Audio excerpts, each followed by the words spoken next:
Hello friends, today I am going to discuss with you the strategy that how I qualified 3 times NET, 1 JRF and a 5 state eligibility test with the admission in Triple IT. Triple IT is institute in all over India. So we are going to do it a step by step. हम धीरे धीरे आगे बढ़ेंगे, इसको देखेंगे कि मैंने किस तरीके से किया, आप लोग किस तरीके से कर सकते हैं. टोटल स्ट्रेटजी मैं यहाँ पे डिस्कस करूँगा. आप मेरे साथ बने रहिए और इस वीडियो को एंड तक देखिएगा. तो सबसे पहले हम बात करते हैं सिलेबस की. तो सिलेबस एक बहुत ही इंपॉर्टेंट रोल प्ले करता है हमको किसी भी एग्जाम को क्रैक करने में.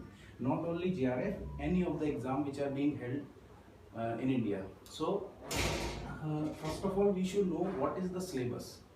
So for syllabus I have mentioned this particular website www.ugcnetonline.in. Okay, so first of all you all have to visit this particular website for checking the syllabus. Do not rely on the coachings or anybody, just you have paid the fees and you have got the everything material and you are working on that. No, सबसे पहले आप खुद उस syllabus को देखिए उसमें मुझे कितना आता है कितना नहीं आता. जैसे मैं कॉमर्स से बिलोंग करता हूँ तो उसमें 10 टॉपिक रहते हैं, इनकम टैक्स, स्टैट्स, मैनेजमेंट. तो ये सब ये जो पेपर होता है ये आपका, आप ये समझ लीजिए 11th 12th यूजी और पीजी, आप इन चारों को मान लीजिए, चारों को मिला के ये पेपर लिया जाता है. आप कोई कहे कि आप पीजी मानते उसमें है, पीजी में 55% 55%, लेकिन वो एग्जाम जो कंडक्ट कराते हैं वो आपका टोटल कराते हैं 11th 12th यूजी पीजी सब कुछ मिला के उसमें आता है. तो ये जो आपका सिलेबस आप देखेंगे ना तो उसमें आप कुछ चीज़ें देखेंगे कि मैंने ये चीज़ तो 11th में पढ़ी थी जब मैंने स्टार्ट ही किया था commerce. Real, personal, nominal account ये सब हमने बेसिक्स थे. तो कभी कभार इन्हीं बेसिक्स से भी क्वेश्चंस बन जाते हैं. तो आपको ये सबसे इम्पॉर्टेंट पार्ट जो रहेगा वो आपको सबसे पहले इस वेबसाइट पे जाके आपको सिलेबस चेक करना है. और जब एक बार आप सिलेबस देख लेंगे आपको पता पड़ जाएगा, आप वेल एंड गुड हो जाएंगे. उसके बाद आप अपनी स्टैंडर्ड्स बुक को देखिए. स्टैंडर्ड बुक्स अपनी कौन कौन सी हो गई जो आपने यही सारी जो इन क्लासेस में आपने ये पढ़ी हैं, आप ये स्टैंडर्ड बुक को सबसे पहले पता करिए कि इनमें आपको मतलब 70% 60-70% सिलेबस आप यहाँ कवर पाएंगे इन एरियाज में. उसके बाद आप थर्ड नंबर पे जो काम करेंगे वो काम करेंगे आप previous year question paper. This is the one of the most important part which will lead you to success in the exam. This is one of the most important part which is previous year question paper. So you have to solve all those paper recently from 2019 or 2019 the syllabus has been changed. So what the syllabus is changed basically in paper 1 also and paper 2 also. Paper 2 commerce and paper 1 is common for all. So paper 1 में आपको change देखने को मिलेगा. तो ऐसा कोई बहुत भारी चेंज नहीं हुआ है. टीचिंग तब भी था अब भी है, रिसर्च तब भी था अब भी है, पीपल एनवायरनमेंट तब भी था अब भी है, हायर एजुकेशन था, पॉलिटी हटा दी है, बेटर है. आपको वही सारी चीज़ें देखने को मिलेंगी और क्वेश्चंस पूछने का तरीका भी बदल दिया गया है. तो आपको ये देखना पड़ेगा कि किस तरीके से मतलब मैं क्वेश्चन अटेम्प्ट करूँगा. सबसे पहले आप प्रीवियस ईयर क्वेश्चन पेपर बहुत ओल्ड मत देखिएगा कि आप 2002 या 1 में चले जाते. मेरे हिसाब से उस चीज़ का मतलब नहीं है. आप हार्ड टू हार्ड है तो जो पेपर 2 के हैं वो 2012 से देखिए, 2011-12 से. और जो पेपर 1 के हैं वो भी आप 2010 से देख सकते हैं, 2010 से, ठीक है ना. उसके बाद जब आप एक बार प्रीवियस ईयर पेपर, सबसे पहले तो इम्पोर्टेंट है कि नेट JRF के पेपर सॉल्व करना. और दूसरे नंबर पे वेरियस अदर्स मैंने ये लिख रखे हैं, इसके बारे में मैं आपको नीचे डिस्कस करूंगा.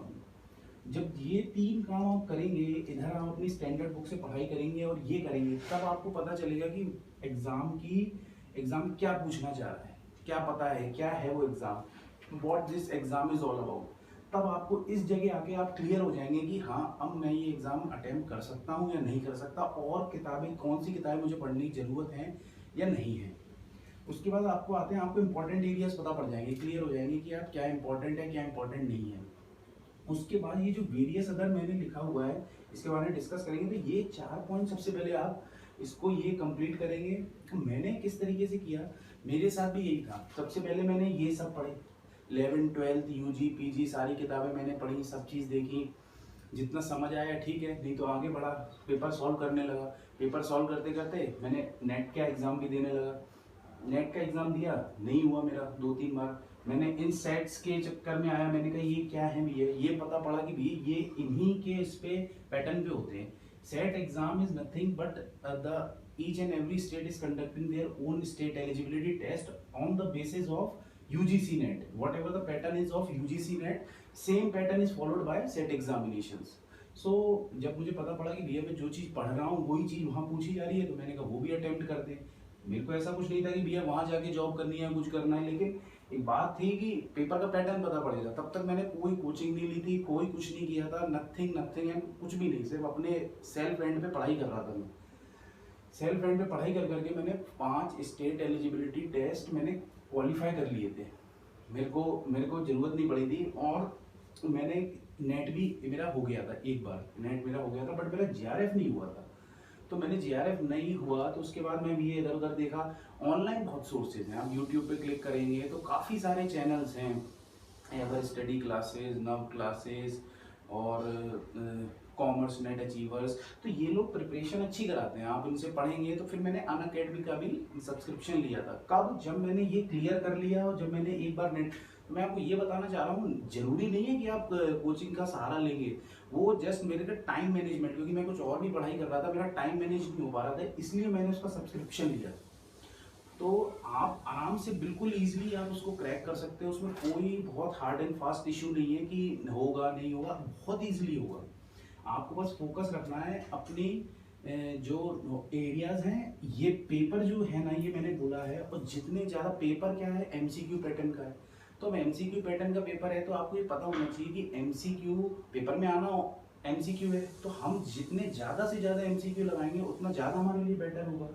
अब ये अपन ने वेरियस अदर जो मैंने बात करी थी, एक बार को जब आप ये सारे पेपर कंप्लीट कर लेंगे, मीन्स मतलब 2 बार तो एटलीस्ट आप कर ही लेंगे, जब तक आपको पता पड़ जाए कि हाँ ये एरियाज हैं।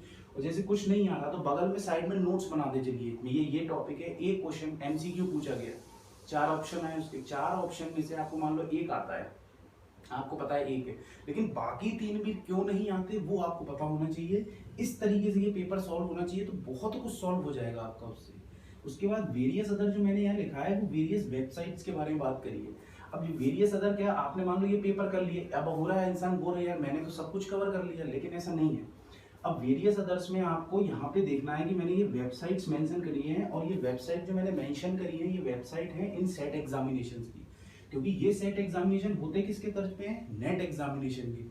तो पैटर्न वो लोग सेम फॉलो कर रहे हैं, तो क्वेश्चंस हमको तो ज्यादा से ज्यादा क्वेश्चंस लगाने हैं ना, और जितने ज़्यादा क्वेश्चंस लगाएंगे उतना ज़्यादा हमारे लिए बेटर है। तो देखिए जैसे ये गुजरात स्टेट एलिजिबिलिटी टेस्ट है, मैं नहीं कह रहा पेपर 2 कंफर्टेबल है दीजिए, नहीं दे रहा मत दीजिए, लेकिन साइट पे जाके पेपर डाउनलोड करके सॉल्व तो करिए, आपको पता पड़ेगा कि कौन कितना हार्ड है कौन कितना अच्छा है।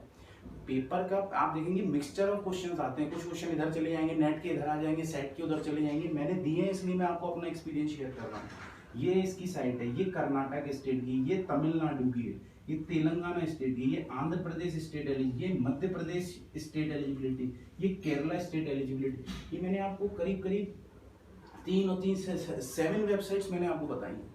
आपको इन वेबसाइट से फोकस रखना है कि मतलब मेरे को इन पे जाके इस पे सर्च करके आपको देखना है कि भैया प्रीवियस ईयर क्वेश्चन इसमें कहाँ मेंशन है, किस जगह मेंशन है, उस जगह पर्टिकुलर जाके आपको ये देखना है, सर्च करना है, पेपर लगाने हैं, निकालने हैं, लगाने हैं, और जितने ज़्यादा पेपर सॉल्व करेंगे एक टाइम आ जाएगा कि आप क्वेश्चन देखेंगे और आपको आंसर पता होगा। और यहाँ पे मैंने जो आइडेंटिफाइंग इंपॉर्टेंट एरियाज कहे हैं, जैसे अब कॉमर्स का ही ले लें आप, अगर कॉमर्स में एक पर्टिकुलर फाइनेंस एंड अकाउंटिंग ही आता है, फाइनेंस से आप ज़्यादातर देखेंगे क्वेश्चन शेयर फॉर फीचर से हर बार पूछा जाता है। शेयर फॉर फीचर का क्वेश्चन आप इसको ऑलमोस्ट हर बार पाएंगे।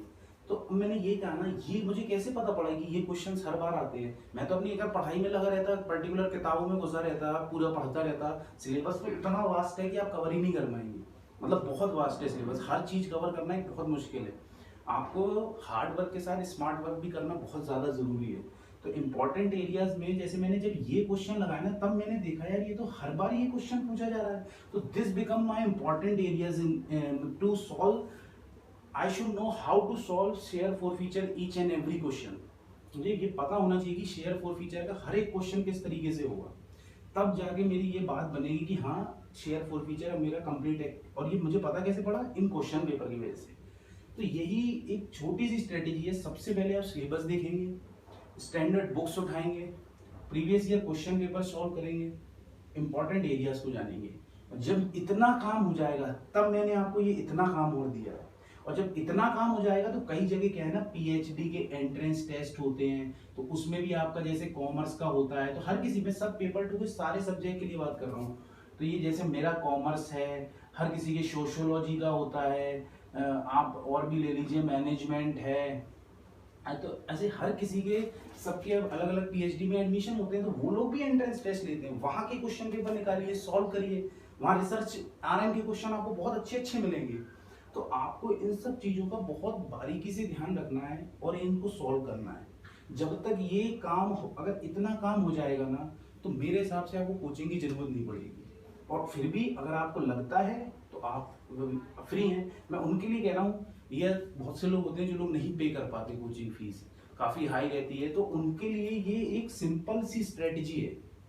जो चीज़ नहीं आ रही, जैसे पर्टिकुलर मान लो आपने शेयर फोर फीचर का टॉपिक है, आपको नहीं आ रहा, आपने जैसे मैं कॉमर्स से बात कर रहा हूँ, आप अपने ले सकते हैं, अब नहीं आ रहा, आप कोचिंग के आपने नहीं लिया, आप जाइए गूगल पे या आप जाइए यूट्यूब पे, आप डालिए इस टॉपिक को डालिए, आपको देखना उससे रिलेटेड इतनी सारी वीडियो मिल जाएंगी।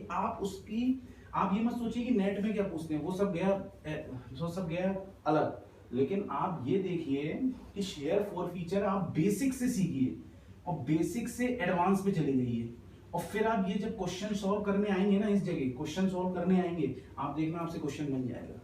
तो थोड़ी सी अगर आप कोचिंग नहीं ले सकते, कोचिंग पे क्या है ना, सब चीज आपको एक सेटल होके पकी पकाई मिल जाती है। यहाँ पे बस पकी पकाई नहीं मिलेगी, लेकिन सब चीज है इंटरनेट पे अवेलेबल। गूगल पे आप जब डालेंगे, जब ये सब डालेंगे, आप सिर्फ शेयर फोर फीचर या रिसर्च मेथोडोलॉजी या टीचिंग एप्टीट्यूड या मार्केटिंग मैनेजमेंट, इनकम टैक्स, तो ये सब जैसे ही डालेंगे आप देखना आपके लिए आधा काम तो वहीं हो जाएगा। आप जब उसको पढ़ेंगे, सेल्फ स्टडी करेंगे, गूगल पे देखेंगे, 5-6 बार करेंगे, 5-10 क्वेश्चन आएंगे, आपका ये टॉपिक पक्का हो जाएगा। तो आपको ये चीज देखनी पड़ेगी, ध्यान करनी पड़ेगी और मेहनत करनी पड़ेगी। और इससे बेटर स्ट्रेटेजी तो मुझे नहीं लगता। जितने ज्यादा आप एमसीक्यू सॉल्व करेंगे उतना ज्यादा आपके लिए बेटर होने वाला है। मतलब बहुत ज्यादा एमसीक्यू आपको लगाने ही लगाने हैं, और एक टाइम आ जाएगा कि आपको सारे क्वेश्चंस आपको बनने लगेंगे।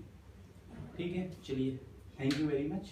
और नेक्स्ट स्ट्रेटेजी में ये बताऊंगा आपको कि मैंने पीएचडी एडमिशन ये ट्रिपल आईटी में ये कैसे हुआ, ये वाला टॉपिक हम डिस्कस करेंगे अपनी नेक्स्ट वीडियो में।